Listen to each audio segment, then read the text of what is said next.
Nobel শান্তি পুরস্কারপ্রাপ্ত অর্থনীতিবিদ ডক্টর মোহাম্মদ ইউনূস সম্প্রতি চীন সফরে এক আলোচনায় ভারতের উত্তর-পূর্বাঞ্চলীয় রাজ্যগুলো, যা সেভেন সিস্টার্স নামে পরিচিত, সাম্প্রতিক সাময়িক তৎপরতা নিয়ে মন্তব্য করেন। তিনি বলেন, এই অঞ্চলগুলোর ভৌগোলিক অবস্থান অত্যন্ত সংবেদনশীল এবং এখানে কোনো ধরনের সামরিক উত্তেজনা গোটা উপমহাদেশের স্থিতিশীলতা প্রভাবিত করতে পারে।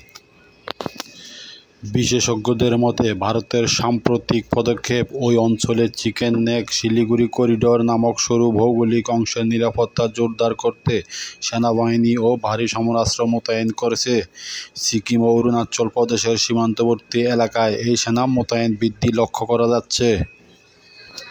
চীনা মিডিয়াতে প্রফেসর ডক্টর মোহাম্মদ ইউনূসের এই বক্তব্য আলোচনার ঝড় তোলে। চীনের আন্তর্জাতিক কূটনৈতিক মহল মনে করছে, এই মন্তব্য ভারত-চীন সম্পর্কের বর্তমান প্রেক্ষাপটে একটি গুরুত্বপূর্ণ। ভারত সরকার এই বিষয়ে সরাসরি কোনো প্রতিক্রিয়া না জানালেও প্রতিরক্ষা মন্ত্রণালয়ের এক কর্মকর্তা জানান, সীমান্ত নিরাপত্তা নিশ্চিত করতে এবং সম্ভাব্য হুমকি মোকাবেলায় আমাদের প্রস্তুতি সবসময় সক্রিয় থাকে।